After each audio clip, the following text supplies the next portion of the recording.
नमस्कार दोस्तों, आप सभी का हमारे YouTube चैनल पर स्वागत है। और आज हम यह जानेंगे कि रावण की नाभि में अमृत कहां से आया, किस तरह से वह अमर हो गया था। दोस्तों, कमेंट में जय श्री राम अवश्य लिख दिया करें। अगर राम जी से प्यार है तो जय श्री राम जरूर लिख दिया करें। एक बार कम से कम मुझे राम नाम तो निकलेगा। मान्यताएं कहती हैं कि रावण की नाभि में अमृत था। जब तक भगवान श्री राम ने रावण की नाभि में वार नहीं किया, तब तक रावण की मृत्यु नहीं हुई। रावण की नाभि में अमृत कैसे आया? रामायण में भी ये कहा गया है कि रावण को अमृता का वरदान था। प्राचीन धर्म ग्रंथों एवं मान्यताओं के अनुसार रावण की नाभि में अमृत था, जिसने उसको अमर कर दिया था। यही कारण है कि रावण को मारना कोई साधारण बात नहीं थी। आपको ये जानकर हैरानी होगी कि रावण की नाभि में अमृत कैसे आया, इसे वहां कैसे स्थापित किया गया। धर्म ग्रंथों के अनुसार बाली और रावण के बीच एक बार युद्ध हुआ। इसमें रावण को अंदरूनी चोट लगी, जिससे कि लंकापति रावण बहुत ज्यादा बीमार पड़ गया। उसकी पत्नी मंदोदरी बहुत ज्यादा चिंतित हो गई।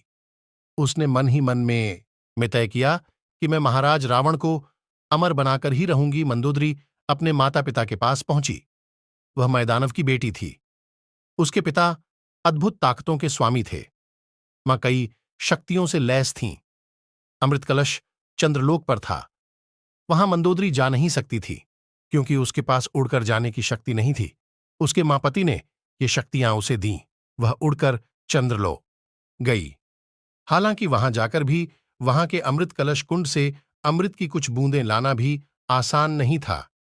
कोई इसे चुरा नहीं सकता था। मंदोदरी के पिता ने ही उसे स्वर्गलोक में स्थापित किया था। चमत्कारिक तथा विद्युत शक्तियों द्वारा इस कलश को स्थापित किया गया था। कोई व्यक्ति इसके पास भी नहीं पहुंच सकता था। कलश के नीचे से बहुत सारी विषैली गैसें निकलती, जिससे मृत्यु हो जाती थी। इसके चारों ओर गर्म लावा निकलता रहता था। इसलिए अमृत कलश के पहुंचना और इसमें से अमृत चुराना असंभव जैसा था।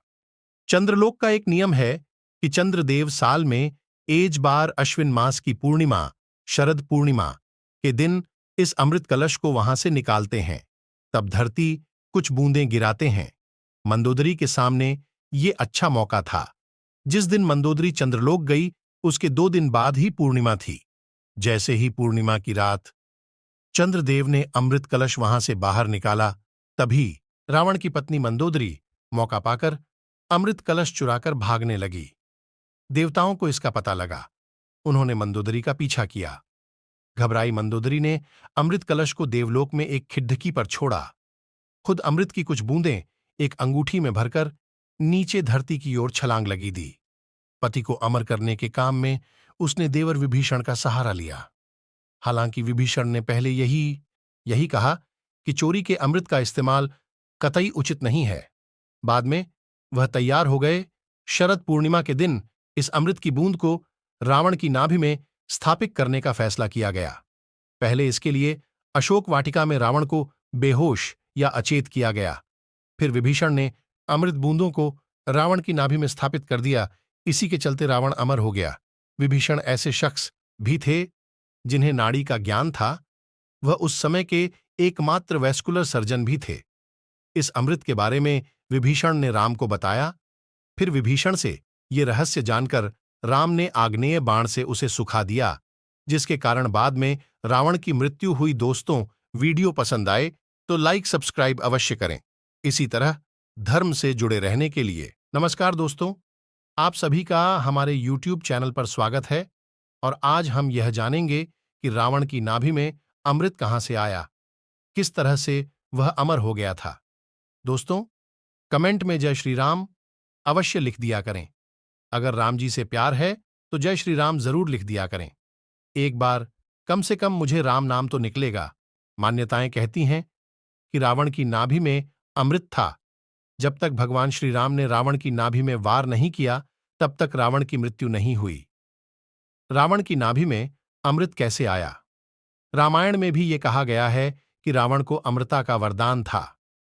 प्राचीन धर्म ग्रंथों एवं मान्यताओं के अनुसार रावण की नाभि में अमृत था, जिसने उसको अमर कर दिया था। यही कारण है कि रावण को मारना कोई साधारण बात नहीं थी। आपको ये जानकर हैरानी होगी कि रावण की नाभि में अमृत कैसे आया, इसे वहां कैसे स्थापित किया गया। धर्म ग्रंथों के अनुसार बाली और रावण के बीच एक बार युद्ध हुआ। इसमें रावण को अंदरूनी चोट लगी, जिससे कि लंकापति रावण बहुत ज्यादा बीमार पड़ गया। उसकी पत्नी मंदोदरी बहुत ज्यादा चिंतित हो गई। उसने मन ही मन में तय किया कि मैं महाराज रावण को अमर बनाकर ही रहूंगी। मंदोदरी अपने माता पिता के पास पहुंची। वह मैदानव की बेटी थी। उसके पिता अद्भुत ताकतों के स्वामी थे। मां कई शक्तियों से लैस थीं। अमृत कलश चंद्रलोक पर था। वहां मंदोदरी जा नहीं सकती थी, क्योंकि उसके पास उड़कर जाने की शक्ति नहीं थी। उसके मां पति ने ये शक्तियां उसे दीं। वह उड़कर चंद्रलोक गई। हालांकि वहां जाकर भी वहां के अमृत कलश कुंड से अमृत की कुछ बूंदें लाना भी आसान नहीं था। कोई इसे चुरा नहीं सकता था। मंदोदरी के पिता ने ही उसे स्वर्गलोक में स्थापित किया था। चमत्कारिक तथा विद्युत शक्तियों द्वारा इस कलश को स्थापित किया गया था।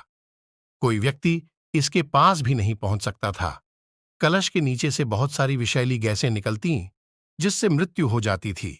इसके चारों ओर गर्म लावा निकलता रहता था। इसलिए अमृत कलश के पहुंचना और इसमें से अमृत चुराना असंभव जैसा था। चंद्रलोक का एक नियम है कि चंद्रदेव साल में एक बार अश्विन मास की पूर्णिमा, शरद पूर्णिमा के दिन इस अमृत कलश को वहां से निकालते हैं। तब धरती कुछ बूंदें गिराते हैं। मंदोदरी के सामने ये अच्छा मौका था। जिस दिन मंदोदरी चंद्रलोक गई, उसके 2 दिन बाद ही पूर्णिमा थी। जैसे ही पूर्णिमा की रात चंद्रदेव ने अमृत कलश वहां से बाहर निकाला, तभी रावण की पत्नी मंदोदरी मौका पाकर अमृत कलश चुराकर भागने लगी। देवताओं को इसका पता लगा। उन्होंने मंदोदरी का पीछा किया। घबराई मंदोदरी ने अमृत कलश को देवलोक में एक खिड़की पर छोड़ा। खुद अमृत की कुछ बूंदें एक अंगूठी में भरकर नीचे धरती की ओर छलांग लगी दी। पति को अमर करने के काम में उसने देवर विभीषण का सहारा लिया। हालांकि विभीषण ने पहले यही कहा कि चोरी के अमृत का इस्तेमाल कतई उचित नहीं है। बाद में वह तैयार हो गए। शरद पूर्णिमा के दिन इस अमृत की बूंद को रावण की नाभि में स्थापित करने का फैसला किया गया। पहले इसके लिए अशोक वाटिका में रावण को बेहोश या अचेत किया गया। फिर विभीषण ने अमृत बूंदों को रावण की नाभि में स्थापित कर दिया। इसी के चलते रावण अमर हो गया। विभीषण ऐसे शख्स भी थे जिन्हें नाड़ी का ज्ञान था। वह उस समय के एकमात्र वैस्कुलर सर्जन भी थे। इस अमृत के बारे में विभीषण ने राम को बताया।